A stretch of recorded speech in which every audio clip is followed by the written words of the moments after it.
ദൈവത്തിന്റെ ധന്യാത്യ നാമം ഈ സായാഹ്നത്തിൽ വാഴ്ത്തപ്പെടുമാറാകട്ടെ. IBC ഷാലോം തൂത്തൂർ സഭ ക്രമീകരിച്ചിരിക്കുന്ന ഈ പരസ്യയോഗത്തിൽ നിങ്ങളോടൊപ്പം എനിക്കും ആയിരിക്കാൻ സർവകൃപാലുവായ ദൈവം ഒരുക്കി തന്ന നല്ല വലിയ നിമിഷങ്ങളെ ഓർത്ത് കർത്താവിനെ സ്തുതിക്കുകയും ദൈവത്തെ വാഴ്ത്തുകയും ചെയ്യുന്നു. ഇവിടെ കുടുംബമായി ശുശ്രൂഷിക്കുന്ന ബഹുമാന്യ ദേവദാസൻ പാസ്റ്റർ സന്തോഷ് കുമാർ അവരുടെ കുടുംബം, തൂത്തൂർ ഷാലോം സഭയിലെ അനുഗ്രഹീത ബഹുമാന്യ ദൈവമക്കൾ എല്ലാവരെയും ഓർത്ത് ഞാൻ ദൈവത്തെ സ്തുതിക്കുന്നു. വിശേഷാൽ നിങ്ങളോടുള്ള എന്റെ സ്നേഹവന്ദനത്തെ ഈ സായാഹ്നത്തിൽ അറിയിക്കുന്നു. ഇന്ന് എന്നോടൊപ്പം മറ്റൊരു ദേവദാസനും കൂടെ കടന്നു വരേണ്ടതായിരുന്നു. അദ്ദേഹത്തിന് ചില സാങ്കേതിക ആവശ്യങ്ങൾ കാരണം താനൊരു ആശുപത്രിയിൽ കടന്നു പോയത് കൊണ്ടാണ് വരുവാൻ ഇടയാകാതിരുന്നതെങ്കിലും കർത്താവ് നമ്മെ ധന്യമായി അനുഗ്രഹിക്കുമാറാകട്ടെ. Hallelujah, price the Lord. നമുക്കറിയാം, ലോകത്തിൽ മലയാളികൾ ഉള്ളിടത്തും പ്രത്യേകിച്ച് കേരളക്കരയിൽ വളരെ തകൃതിയായ ഒരു ആഘോഷത്തിന്റെ തീർപ്പിലാണ്. അത് എന്താന്ന് ചോദിച്ചാൽ, മാവേലി മന്നൻ നാട് വാണിരുന്നു, അദ്ദേഹം പാതാളത്തിലേക്ക് ചവിട്ടി താഴ്ത്തപ്പെട്ടു, ഓരോ വർഷവും തന്റെ പ്രജകളെ കാണാൻ വരും എന്നുള്ള ഐതിഹ്യത്തിൽ മാവേലി മന്നനെ വരവേൽക്കാൻ പുതുവസ്ത്രങ്ങളെടുത്ത് വീട്ടിന്റെ മുൻപിൽ പൂക്കളമൊരുക്കി കാത്തിരിക്കുന്ന ഒരു കൂട്ടം ആൾക്കാരെ നമുക്ക് ചുറ്റും കണ്ണോടിച്ചാൽ ദർശിപ്പാനിടയായിത്തീരും. ഈ ഉത്സവത്തിനിടപ്പിൽ അവരേറ്റവും അധികമായി അതിന് കൊഴുപ്പ് കൂട്ടുവാൻ ആഗ്രഹിക്കുന്നത് ലഹരി പദാർത്ഥങ്ങളെയും മദ്യത്തെയും മയക്കുമരുന്നിനെയും വേണ്ടിയാണ്. മയക്കുമരുന്നിന് അത് മാത്രമല്ല, നോർമലായിട്ടൊരു ജീവിതം നയിക്കുന്നവരോട് ചോദിച്ചാലും പറയും, എനിക്ക് ജീവിതത്തിൽ സമാധാനം ഉണ്ടാകണമെങ്കിൽ വൈകിട്ട് ഒരല്പം സേവിച്ചെങ്കിലേ കഴിയത്തുള്ളൂ എന്ന്. ഇന്ന് ലോകത്തിൽ സമാധാനത്തിന് വേണ്ടി മനുഷ്യൻ വിരഞ്ഞോടുമ്പോൾ, എനിക്ക് മുമ്പേ ഇൻട്രൊഡക്ഷനായി പറഞ്ഞ ദേവദാസൻ പറഞ്ഞല്ലോ, സമാധാനത്തിനു വേണ്ടി വിരഞ്ഞോടുന്ന മനുഷ്യൻ ആശ്രയിക്കുന്നത് മദ്യത്തിനെയും മയക്കുമരുന്നിനെയും ആയിരിക്കുമ്പോൾ, കർത്താവായ യേശുക്രിസ്തു താൻ ഈ ഭൂമിയിലേക്ക് കടന്നു വരുമ്പോൾ, യോഹന്നാൻ സുവിശേഷം 14-ാമത്തെ അധ്യായത്തിന്റെ 27-ാം വാക്യത്തിൽ കർത്താവ് ഇങ്ങനെ പറയുവാനായിട്ടൊരു, ഞാൻ സമാധാനം നിങ്ങൾക്ക് ഞാൻ തന്നേച്ചു പോകുന്നു, എന്റെ സമാധാനം ഞാൻ നിങ്ങൾക്ക് തരുന്നു. അടുത്ത് പറയുന്നു, ലോകം തരുന്നത് പോലെ അല്ല ഞാൻ നിങ്ങൾക്ക് തരുന്നത്. Price the Lord, hallelujah.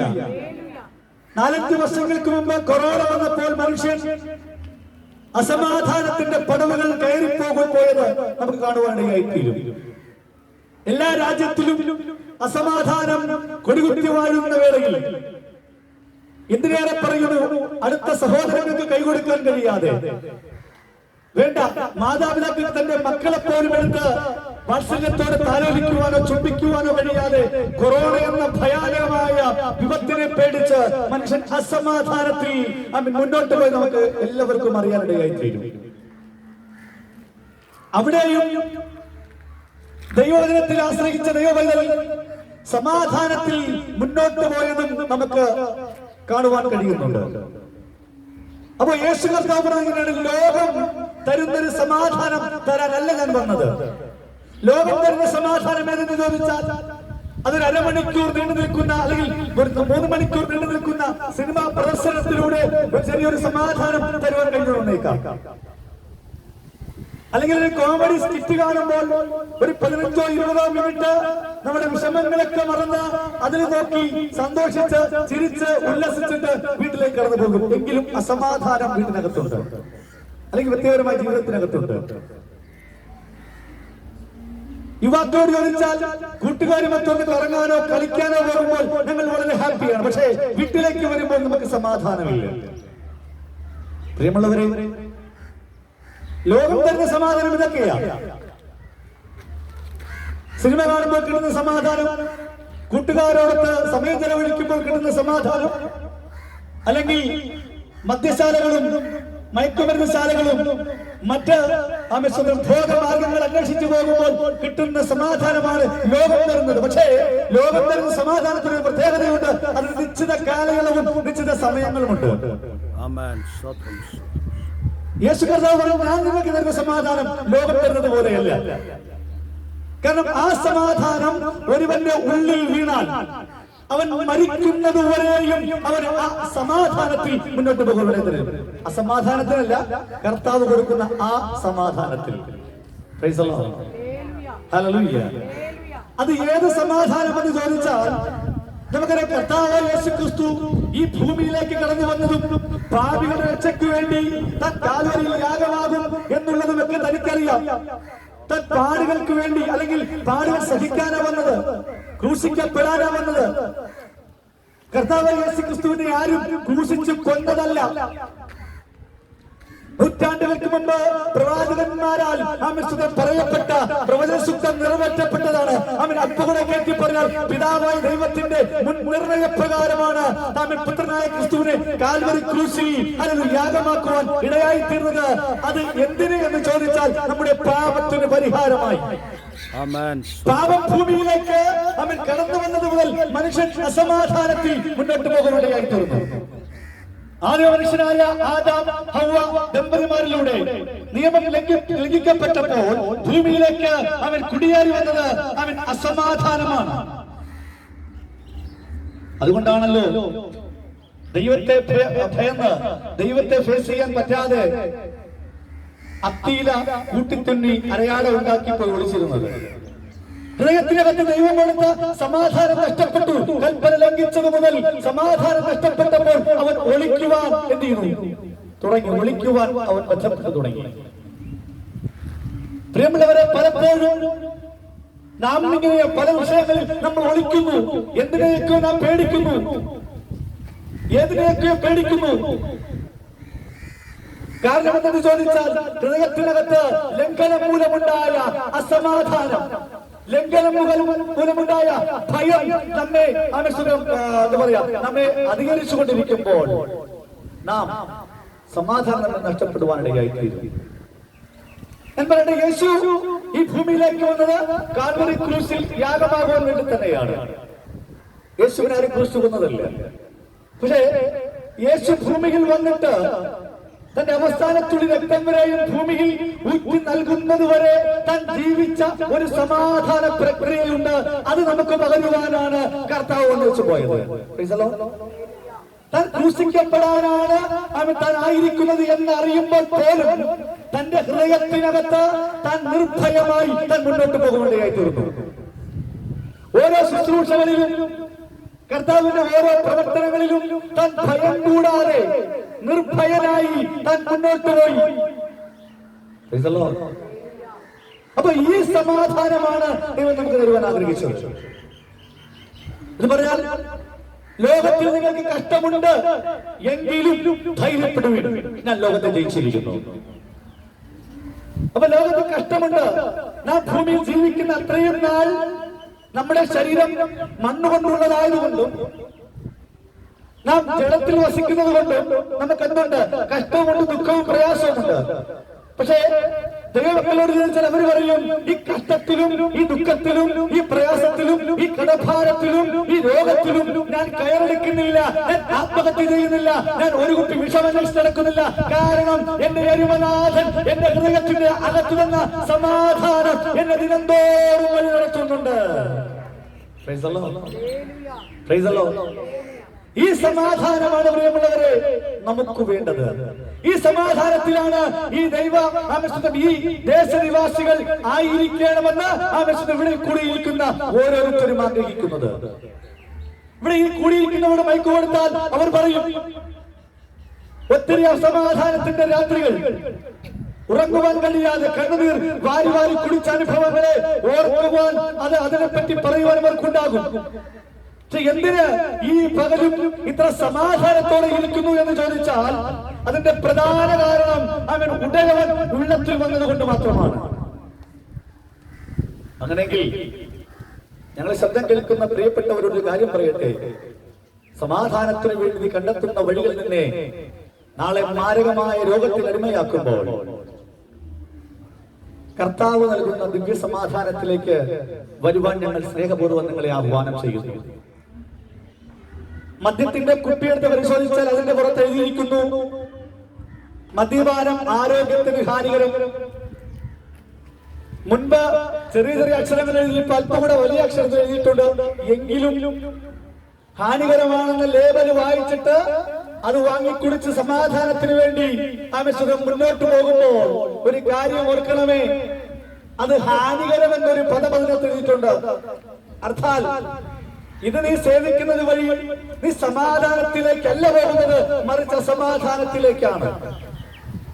ഒരു രോഗം വല്ലാതെ തന്നെ കാർന്നു പിടിച്ചാൽ രാത്രി നിനക്ക് ഉറങ്ങാൻ കഴിയത്തില്ല. ഭാര്യയും മക്കളും മാതാപിതാക്കളും നന്നായി ജീവിക്കേണ്ട സാമ്പത്തികം, അല്ലെങ്കിൽ അവർ ഭക്ഷണം കഴിക്കേണ്ട സാമ്പത്തികത്തെ കൊണ്ട് രോഗം ചികിത്സിക്കാൻ ആശുപത്രികളിൽ കൊടുത്തിട്ട് അസമാധാനത്തിൽ അത് വീട്ടിൽ കയറേണ്ടി വരും. അപ്പൊ മദ്യം നിനക്ക് സമ്മാനിക്കുന്നത് നീ സമാധാനമെന്ന് തോന്നിയാലും അതിനകത്ത് എഴുതിയിട്ടുണ്ട് അത് ഹാനികരമാണ്. എന്നാൽ നാളെ ഇന്ന് ചിലപ്പോൾ അരമണിക്കൂർ 15 മിനിറ്റ് സമാധാനത്തിൽ ബോധക്കെട്ടുകൾ ഉറങ്ങാൻ കഴിയുമെന്നായിരിക്കാം.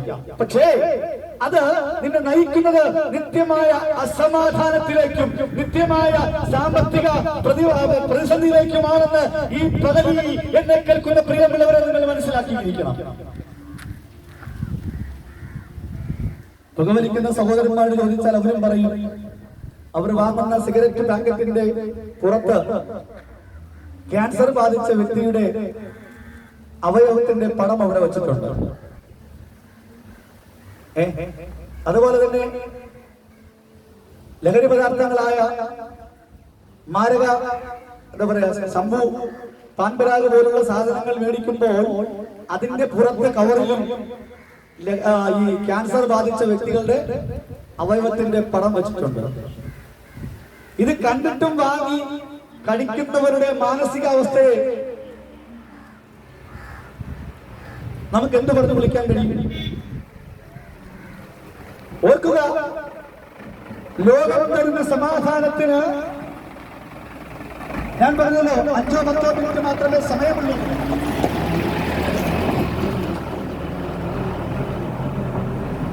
സാമ്പത്തിക നേട്ടമുണ്ടാക്കുവാൻ മാറി മാറി ഭരിക്കുന്ന സർക്കാരുകൾ ലഹരി പദാർത്ഥത്തെ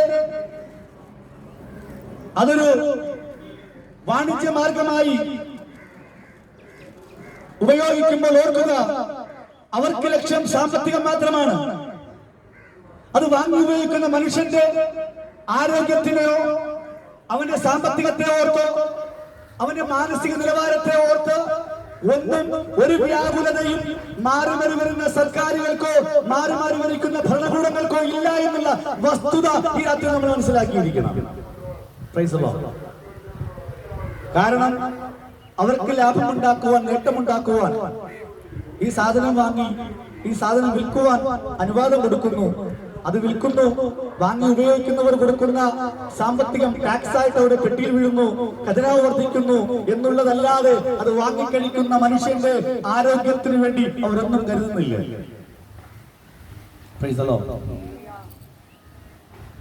മാത്രമല്ല, ഈ അസമാധാനം നിന്നിലേക്ക് വരുമ്പോൾ വീട്ടിൽ വന്നാലും കാണുന്നതൊക്കെയും തല്ലി തകർക്കുവാൻ തോന്നുന്നത് ഹൃദയത്തിനകത്ത് അസമാധാനം കൊടുത്തു വാഴുന്നത് കൊണ്ടാണ്.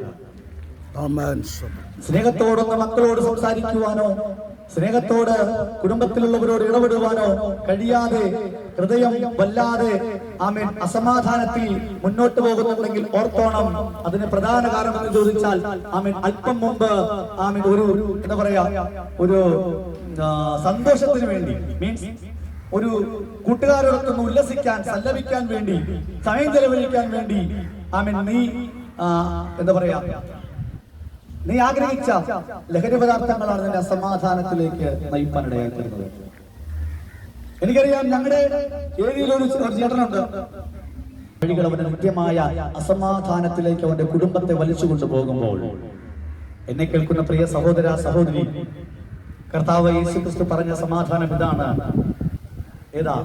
ഏത് കഷ്ടതയുണ്ടെങ്കിലും എന്ത് പ്രയാസമുണ്ടെങ്കിലും അവിടെ സധൈര്യം മുന്നോട്ട് പോകണമെങ്കിൽ അത് കർത്താവിന്റെ കൃപ കൊണ്ട് മാത്രമേ കഴിയത്തുള്ളൂ.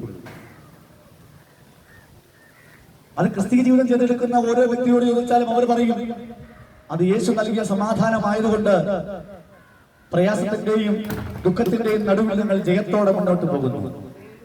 ഞങ്ങൾ ജയാളിയായി പോകുന്നുണ്ട്. കാരണം ഞാനും നിങ്ങളും ആരാധിക്കുന്ന ദൈവത്തിന്റെ പ്രത്യേകത, അവൻ മരണത്തെയും പാതാളത്തെയും ജയിച്ചവനായതുകൊണ്ട്, അവൻ പാപത്തെ ജയിച്ചവനായതുകൊണ്ട്, പാപത്തിന്റെ സാധ്യതകളെ ഒന്നോടെ ജയിച്ചവനായതുകൊണ്ട്, ആ ദൈവത്തിന്റെ മുമ്പിൽ, ആ കർത്താവിന്റെ മുമ്പിൽ ഈ മെസ്സേജ് കേൾക്കുമ്പോൾ താങ്കളുടെ പാപങ്ങളെ ഏറ്റുപറഞ്ഞാൽ ദിവ്യമായ ഒരു സമാധാനം താൻ ഇരിക്കുന്ന ഇടത്തേക്ക് ഇറക്കിത്തരുവാൻ ദൈവശക്തനാണ്.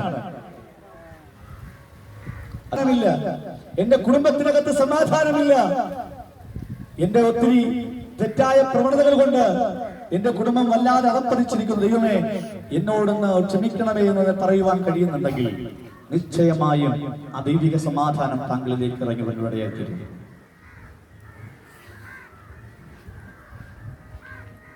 അതുകൊണ്ട് ഈ നാളുകളിൽ ദൈവത്തിന്റെ സമാധാനം എന്താണെന്ന് നമ്മൾ അറിഞ്ഞിരിക്കണം. ക്രിസ്തുവിന്റെ സമാധാനം താൻ ക്രൂശിക്കപ്പെടുമെന്ന് അറിഞ്ഞിട്ടും തന്റെ ഹൃദയത്തിനകത്ത് വസിച്ചൊരു സമാധാനം, മറ്റുള്ളവർക്ക് വേണ്ടി നന്മ ചെയ്യാൻ തന്നെ പ്രേരിപ്പിച്ചൊരു സമാധാനം. തന്റെ അടുക്കൽ രോഗിയായി കടന്നു വന്നവരെ യേശു കർത്താവ് സൗഖ്യമാക്കി. ഓർക്കുക, രോഗമാണോ തന്നെ അസമാധാനത്തിലേക്ക് നയിക്കുന്നത്? രോഗമാണെങ്കിൽ നമ്മുടെ മുഴുവൻ രോഗങ്ങളെയും വഹിച്ച് കാൽവരി ക്രൂശിൽ യാഗമായ ഒരു കർത്താവ് ഈ സമയത്ത് നമുക്ക് വേണ്ടി കാത്തിരിക്കുന്നുണ്ട്. Praise the lord. ആ കർത്താവിന്റെ പാദപീഠത്തിൽ ഇന്ന് നമുക്ക് ഏൽപ്പിച്ചു കൊടുക്കാനിടയായി തീരുമോ? സകല രോഗങ്ങൾക്കും അവൻ നല്ല വൈദ്യനാണ്. നമ്മുടെ രോഗങ്ങളെ വഹിച്ചുകൊണ്ട് അവൻ കാൽവരി ക്രൂശിൽ കയറുവാനിടയായി തീർന്നു. പ്രിയമുള്ളവരെ, കർത്താവ് ക്രൂശിക്കപ്പെട്ടത് നമ്മുടെ രോഗത്തിന് സൗഖ്യത്തിന് വേണ്ടിയാണ്. രോഗത്തിന് സൗഖ്യത്തിന് വേണ്ടിയാണ്. കർത്താവ് യേശു കാൽവരിയിൽ യാഗമായത് നമ്മിലേക്ക് സമാധാനം തരുവാനാണ്. കർത്താവ് യേശു കാൽവരിയിലേക്ക് യാഗമായി കടന്നുപോയത് നിത്യമായ പാപത്തിന് നരകാഗ്നിയിൽ നമ്മെ പുറത്തെടുക്കാനാണ്. ദൈവിക കൽപ്പന ലംഘിച്ച മനുഷ്യനിലേക്ക് അസമാധാനം വന്നുകൂടിയപ്പോൾ അസമാധാനത്തിലൂടെയാണ് അവനിലേക്ക് രോഗവും അവനിലേക്ക് മറ്റ് പ്രയാസങ്ങളും കടന്നു വരുവാനിടയായിട്ടുള്ളത്. ഡോക്ടറോട് ചോദിച്ചാൽ, രോഗി ചികിത്സിക്കുന്ന ഡോക്ടറോട് ചോദിച്ചാൽ ഡോക്ടർ പറയും, ഞാൻ കൊടുക്കുന്ന ഗുളിക കഴിച്ചിട്ട് സമാധാനത്തോടെ കിടന്നുറങ്ങിയാൽ എന്തുണ്ടാവും? സൗഖ്യം ഉണ്ടാകുക.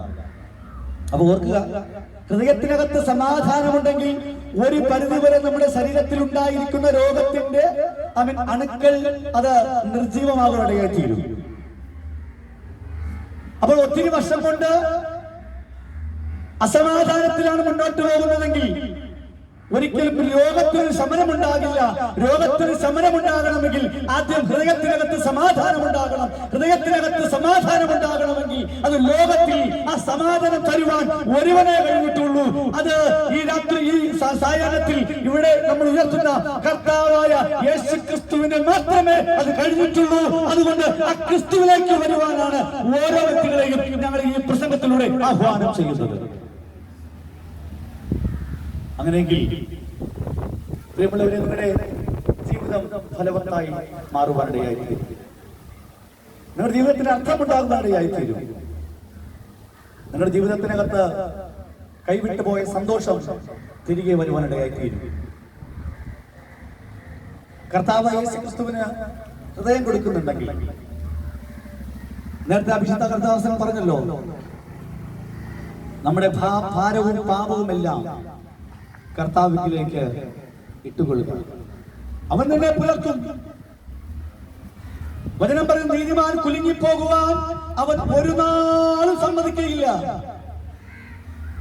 കർത്താവിന്റെ രക്തത്താൽ കഴുകൽ പ്രാപിച്ച വ്യക്തിയുടെ പേരാണ് നീതിമാൻ. അപ്പൊ പാപത്തെ ഏറ്റുപറഞ്ഞ് നാം ആയിരിക്കുന്നിടത്ത് ദൈവത്തോട് നമ്മുടെ പാപങ്ങൾ ഏറ്റുപറഞ്ഞ് ഒരു രക്തത്താലുള്ള കളികൾ പ്രാപിക്കുന്നുണ്ടെങ്കിൽ താങ്കളുടെ പേരാണ് നീതിമാൻ എന്ന പട്ടികയിലേക്ക് ഉയർത്തപ്പെടുന്നത്. അപ്പൊ നീതിമാൻ എന്ന പട്ടികയിലേക്ക് താങ്കൾ ഉയർത്തപ്പെടുമ്പോൾ ഒരു കാര്യം ഗിഫ്റ്റായി ലഭിക്കുകയാണ്. നീതിമാന് കുലുക്കമില്ല. ഗതിവേഗതികളായുള്ള ആച്ഛാദനങ്ങളൊന്നും നീതിമാനെ അവൻ എന്താ പറയാ ഫലിക്കത്തില്ല. കർത്താവ് യേശു ക്രിസ്തു ഒരു ഉപമ പറഞ്ഞല്ലോ. പാറമേൽ അടിസ്ഥാനമിട്ട് വീട് പണിത മനുഷ്യൻ, മണലിന്മേൽ അടിസ്ഥാനമിട്ട് വീട് പണിത മനുഷ്യൻ. മണലിന്മേൽ അടിസ്ഥാനമിട്ട് വീട് പണിതവന് ഒരു പ്രത്യേകതയുണ്ട്. കാറ്റടിച്ചപ്പോഴും വണ്ടിരകൾ ആഞ്ഞടിച്ചപ്പോഴും വല്ലാതെ മഴ കോരിച്ചൊഴിഞ്ഞപ്പോഴും താൻ വെച്ച ഭവനം നിലംപെത്തുവാൻ ഇടയായി തീർന്നു. പക്ഷേ പാറയിൽ ആഴക്കുഴിച്ച് വീട് പണിത ബുദ്ധിയുള്ള മനുഷ്യന്റെ പ്രത്യേകത, അവനെതിരെ പ്രശ്നങ്ങൾ വന്നു, മഴ പെയ്യാകയില്ല. മഴ വന്നു, കാറ്റ് വന്നു, കൊടുങ്കാറ്റ് വന്നു, ആഞ്ഞടിച്ചു. പക്ഷേ അവന്റെ വീടിന്റെ അടിസ്ഥാനം അവൻ ആഴത്തിൽ, പാറയുടെ ആഴത്തിൽ കുഴിച്ചതായതുകൊണ്ട് അവന്റെ വീട് നിലനിൽക്കുവാനിടയായി തീർന്നു. ഓർക്കുക, കർത്താവിന്റെ രക്തത്താൽ കൈകൾ പ്രാപിച്ച് പാവക്ഷമ പ്രാപിച്ച് മുന്നോട്ട് വരുമ്പോൾ നമ്മുടെ അടിസ്ഥാനം ക്രിസ്തുവിലാണ്.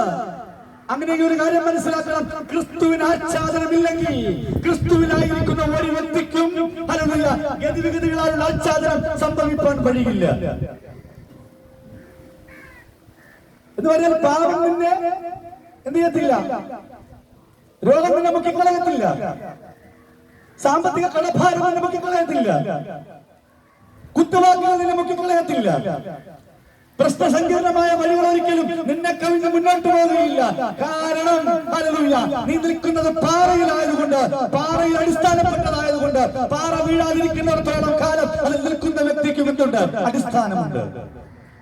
അപ്പൊ ക്രിസ്തുവിലേക്ക് വരേണ്ടതിന്റെ ആവശ്യകത എന്താണെന്ന് ചോദിച്ചാൽ, ജീവിതത്തിന് അടിസ്ഥാനം ഉണ്ടാകണമെങ്കിൽ ക്രിസ്തുവിലേക്ക് വരിക തന്നെ വേണം. നീതിമാൻ അടിസ്ഥാനപ്പെട്ടവൻ. അതുകൊണ്ടാണ് പറയുന്നത്, നീതിമാൻ ഒരു നാളും കുലുങ്ങിപ്പോകുവാൻ സമ്മതിക്കില്ല. നമ്മുടെ എന്നെ കേൾക്കുന്ന പ്രിയമുള്ളവരെ, നിങ്ങൾ ഏതവസ്ഥയിലായിരിക്കുന്നു എന്ന് ഞങ്ങൾക്കറിയില്ല. പക്ഷെ ഈ ദേശത്തോട് മാറ്റമില്ലാത്ത വചനത്തെ വിളിച്ചോടുമ്പോൾ താങ്കളെ തന്നെ ഒന്ന് വിചിന്തനം ചെയ്യണം. എന്താ എന്റെ ജീവിതത്തിന്റെ പാറ്റേൺ? ഞാൻ രാവിലെ എഴുന്നേൽക്കുന്നു, ജോലിക്ക് പോകുന്നു, വൈകിട്ട് വീട്ടിൽ കടന്നു വരുന്നു, കിടന്നുറങ്ങുന്നു, പിറ്റേന്ന് വീണ്ടും ജോലിക്ക് പോകുന്നു. ഇതിനിടയിലുള്ള സമയങ്ങൾ താങ്കൾ എങ്ങനെ ചെലവഴിക്കുന്നു? ഇതിനിടയിൽ ജോലിക്ക് പോയിട്ട് കടന്ന് വീട്ടിലേക്ക് വരുന്നത് സന്തോഷത്തിലാണോ, അതോ ബോധമില്ലാതെ നാലുകാലിലാണോ വീട്ടിലേക്ക് കയറി വരുന്നത്? ഓർക്കുക, അങ്ങനെയാണ് താൻ വരുന്നതെങ്കിൽ താങ്കളുടെ വീട്ടിൽ താങ്കളോടൊപ്പം അസമാധാനവും കയറി വരുന്നു എന്ന് മനസ്സിലാക്കിയിരിക്കണം. വളരെ പ്രതീക്ഷയോടെ കാത്തിരിക്കുന്ന മാതാപിതാക്കൾക്ക്, അല്ലെങ്കിൽ വളരെ പ്രതീക്ഷയോടെ കാത്തിരിക്കുന്ന മക്കൾക്ക്, കുടുംബത്തിലെ വ്യക്തികൾക്ക് താങ്കളെ ഓർത്ത് കണ്ണുനീരൊഴുക്കുവാനേ കഴിയുന്നുള്ളൂ, താങ്കളെ ഓർത്ത് സമാധാനിക്കുവാൻ കഴിയുന്നില്ല എന്നുള്ള യാഥാർത്ഥ്യം ഇന്ന് ഈ രാത്രിയിൽ, ഈ സായാഹ്നത്തിൽ താങ്കൾ മനസ്സിലാക്കിയിരിക്കുന്നു. പക്ഷെ താങ്കളുടെ വ്യക്തി ക്രിസ്തുവിനെ സ്വീകരിക്കാൻ തയ്യാറാണെങ്കിൽ താങ്കളുടെ ഭവനത്തിലേക്ക് സമാധാനത്തിന്റെ വിത്തുകളെ മുളപ്പിക്കുവാൻ എന്റെ കർത്താവിന് കഴിയും.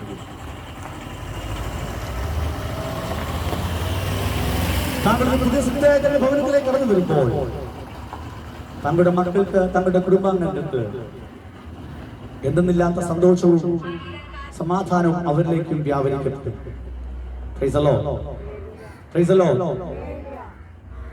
ഇവിടെ ഈ പരസ്യയോഗം ക്രമീകരിച്ചിരിക്കുന്ന സഭയുടെ പേര് ശ്രദ്ധിച്ചാൽ മനസ്സിലാകും.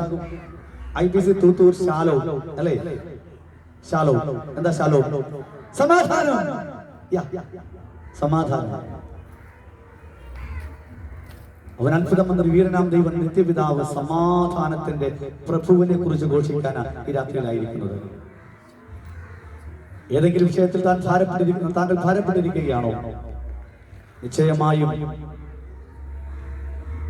ഇന്ന് രാത്രിയിൽ കർത്താവിനെ ഏൽപ്പിച്ചു കൊടുത്താൽ നിശ്ചയമായ സമാധാനം താങ്കളെ മൂടുവാനിടയായി തീരും.